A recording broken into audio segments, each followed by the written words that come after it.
তো দুনিয়াতে তো আল্লাহর সাথে দেখা করা সম্ভবপর না। আমাদের এই চোখ দুনিয়াতে আল্লাহকে বরদাস্ত করতে পারবে না।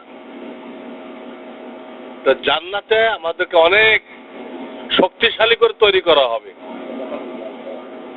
তখন আমরা আল্লাহর দিদারকে বরদাস্ত করতে পারবো এবং সেটা জান্নাতে সবচেয়ে বড় নেয়ামত হবে।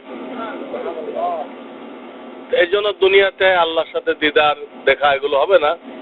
তো আল্লাহ তাআলা মহব্বত বাড়ানোর জন্য বিকল্প রাখছেন। বিকল্প যেমন হজরে আসওয়াদ, এটাকে হাদিসে ইয়ামিনুল্লাহ বলা হয়েছে, আল্লাহর ডান হাত। আল্লাহর এটা একটা তুলনা করা হয়েছে ইয়ামিনুল্লাহ।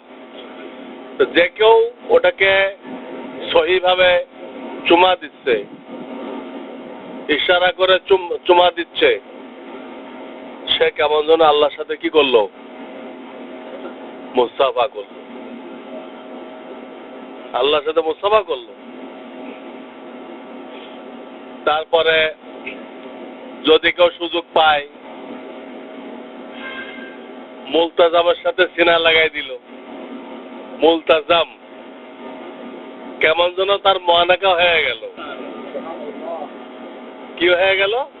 মুআনাকা হয়ে গেল, কোলাকুলি হয়ে গেল। যেহেতু দুনিয়াতে আল্লাহকে দেখা যাবে না, তো আপনি যার সাথে দেখা করতে গেছেন তার সাথে দেখা হওয়ার আগ পর্যন্ত কি করেন? তার বাড়ির সামনে বা বাড়ির চারিপাশে ঘোরাঘুরি করেন।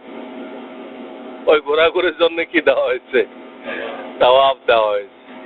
এ সব ইশকের মাসলা। আল্লাহর সাথে মহব্বত বাড়ানোর তরিকা এগুলো। আল্লাহ তাআলা আমাদেরকে সত্যিকার অর্থে আশিক হয়ে দেশে ফিরে যাওয়ার তৌফিক দান করেন।